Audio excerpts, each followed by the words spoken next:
Well, Walter Burien, the CAFR report. I know he's doing the same thing this other guy's doing.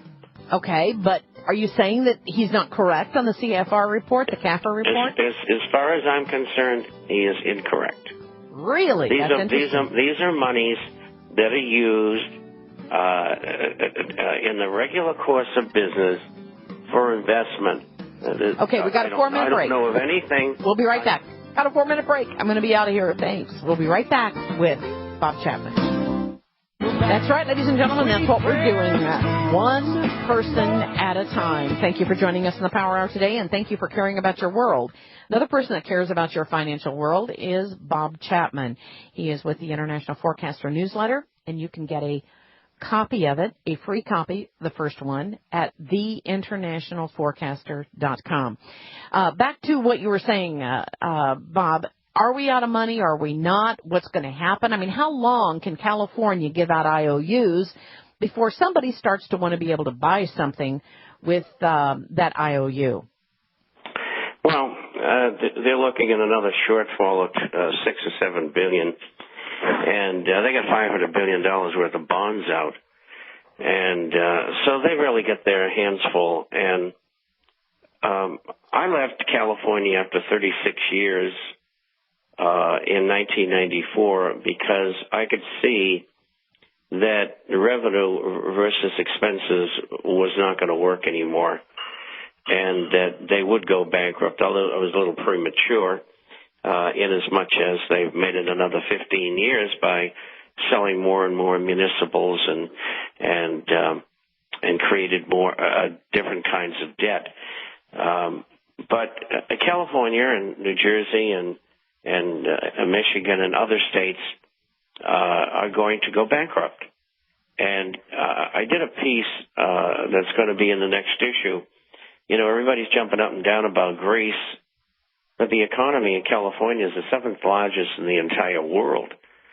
And I think that represents something that people should be looking at more than they are at Greece and other countries in Europe, which together probably don't even match California's GDP. And if California goes, probably the whole country will go down. Okay, wait a minute. When you say go down, what do you mean the whole country will go down? Become financially insolvent from a state, county, city, town perspective. Okay, but when you say go down and become insolvent... Go down means insolvency. All right, but tell me what insolvency looks like. How's it going to appear any differently?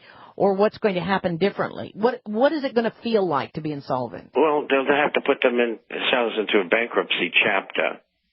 And I'm sure very quickly, perhaps within a month or two, their legal status will be clear, and people who own municipals won't get paid. They'll be worthless. Or perhaps they'll make some sort of a deal, well, let's write off 2/3 of it, and we'll pay 1/3 of it sometime in the future. They will not be able to pay state employees. The funds going to the different pension plans will stop. The amount of money going out from the pensions plans could stop. I can't answer all of the questions. I'm just winging it, so to speak. And the state, from a governmental point of view, could become unhinged. I lived in California for a long time, and it used to be, up until about 1968 or so, that people who served in the House and Senate in the state never get paid.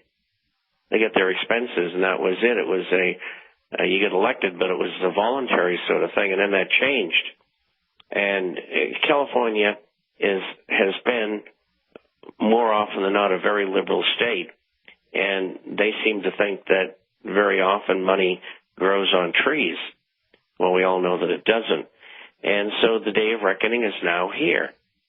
And many other states have acted in the same way. Many others have just made bad mistakes, and that's because the talent that's drawn to running these entities is not as sharp as we'll say that is in the banking or brokerage or insurance industries or transnational conglomerates.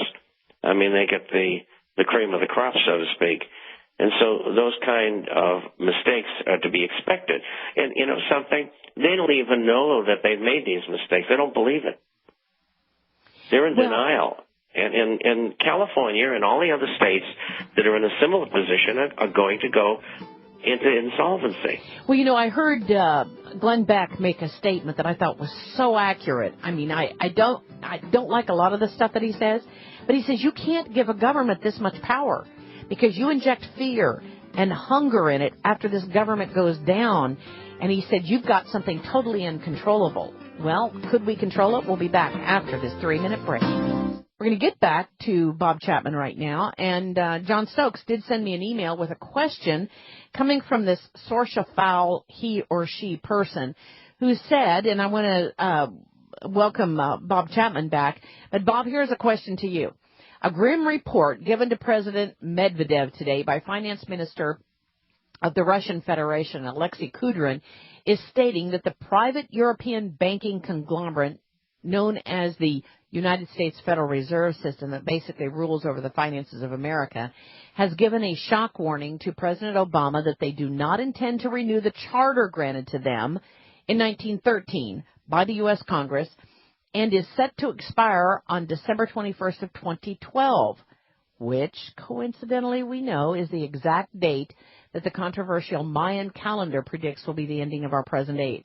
Do you have any knowledge about the Federal Reserve saying we're not going to renew with the United States? None whatsoever. And I do not place any credence in Sasha Fowl and have not for a long, long time because there's too much disinformation there. And so I have no comment to make at this time. It would be interesting, though, to find out when their contract needs to be renewed. If they do have an agreement that their charter, when it needs to be renewed, it would be interesting to find that out. Yeah, I don't use her or he as a source, whoever that person is, which I think is pretty much disinformation. But if they had a charter that was going to run out in 2012, that would be interesting. All right, let's get back to the subject of, are the CEOs and CFOs, are they resigning? Are they getting away from this country for a reason? Patrick Kennedy just resigned and says, I'm not going to run again. I've had a change in plans. Now, what does all this mean? Well, I think that they, in the positions that they're in, dare not talk about it, but I think they realize that the system is being taken down deliberately. The financial system of the world, never mind the United States, has been deliberately set into motion to collapse. It is in a state of collapse presently. It's at the beginnings or maybe 20 or 30% of the way into it. And I don't know when the plug is going to be pulled, so to speak. I look forward over the next 2 years of major devaluations among currencies, defaulting, and that's what I think Greece is all about, which I explained earlier in the program. And it's a bringing down of all the sovereign countries into a situation where they have to have meetings in order to decide what they're going to do. And they know what they've been doing to continue the system in the state that it has been is not going to work. It's never worked historically by pouring money and credit into the system and hoping that somehow you're going to come out the other end and you're going to be okay. They've been able to get away with it previously, but this time the damage is too great. I mean, you can't have banks that normally lend 8 to 10 times deposits lending 40 to 70 times deposits, and then carrying 2 sets of books, one for the bad stuff and one for the good stuff. And you hear all these platitudes coming out of the Federal Reserve and Wall Street and banking and our government, and it's to continue the system, I think, to loot it to its ultimate degree and then let it fall. And it's not only America, it's the entire world. And that's why every 2 or 3 weeks I buy gold. gold coins. And I continue to do so because I believe, after being involved in this for 50 years, that there is no other way that you can preserve the wealth that you have, and there's no other way that you can survive other than having food and a filter and something to protect your family in place first. Mm-hmm. And so this is where this is all headed. Nothing happens overnight. Some people like to rush things, and I just got a letter this morning. In the next 3 months, is this going to happen? I said, no, you can't put a date on it. I think a year to 2 years from now is probably the time frame, and Greece is a tip-off. Who's after them? Well, will it be Spain or Portugal or Ireland?